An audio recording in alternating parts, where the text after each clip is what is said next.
এবার বাংলাদেশ সফরে আসছেন জাতিসংঘের মহাসচিব অ্যান্টনি গুতেরেস। জানা গেছে, অন্তর্বর্তী সরকারের প্রধান উপদেষ্টা ডক্টর মোহাম্মদ ইউনূসের আমন্ত্রণের পরিপ্রেক্ষিতে এই সফরে আসছেন জাতিসংঘ মহাসচিব। বুধবার এক সংবাদ বিজ্ঞপ্তিতে এমন তথ্য জানিয়েছে জাতিসংঘ বাংলাদেশের স্থায়ী মিশন। বিজ্ঞপ্তিতে বলা হয়েছে, চলতি বছরের ১৩ই মার্চ ঢাকায় পৌঁছবেন মহাসচিব অ্যান্টনি এবং ১৬ই মার্চ পর্যন্ত অবস্থান করবেন বাংলাদেশে। মূলত প্রধান উপদেষ্টা ডক্টর মোহাম্মদ ইউনূসের আমন্ত্রণে আসছেন তিনি। গেল ৭ ফেব্রুয়ারি নিউ ইয়র্কে মহাসচিবের সঙ্গে সাক্ষাতের সময় রোহিঙ্গা ইস্যু এবং অগ্রাধিকার বিষয়ক প্রধান উপদেষ্টার উচ্চ প্রতিনিধি ডক্টর খলিলুর রহমান তার হাতে আমন্ত্রণ পত্রটি তুলে দেন। জানা গেছে, এই সফরে প্রধান উপদেষ্টা ডক্টর মোহাম্মদ ইউনূসের সঙ্গে বৈঠক করবেন জাতিসংঘের মহাসচিব অ্যান্টনি।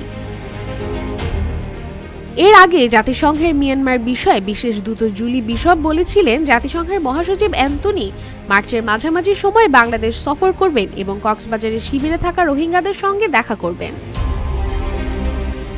এদিকে গেল রোববার রাষ্ট্রীয় অতিথি ভবন যমুনায় বাংলাদেশের প্রধান উপদেষ্টা অধ্যাপক মোহাম্মদ ইউনূসের সঙ্গে সাক্ষাৎকালে জাতিসংঘের দূত এই তথ্য প্রকাশ করেন, যেখানে রোহিঙ্গা সংকট এর সমাধানের নতুন উপায় অনুসন্ধান এবং বাংলাদেশের দক্ষিণ পূর্বাঞ্চলের শরণার্থী শিবিরে বসবাসরত ১০ লাখেরও বেশি জোরপূর্বক ব্যস্তচ্যুত রোহিঙ্গার জন্য মানবিক সহায়তায় নতুন দাতাদের সম্পৃক্ত করা নিয়ে আলোচনা করা হয়।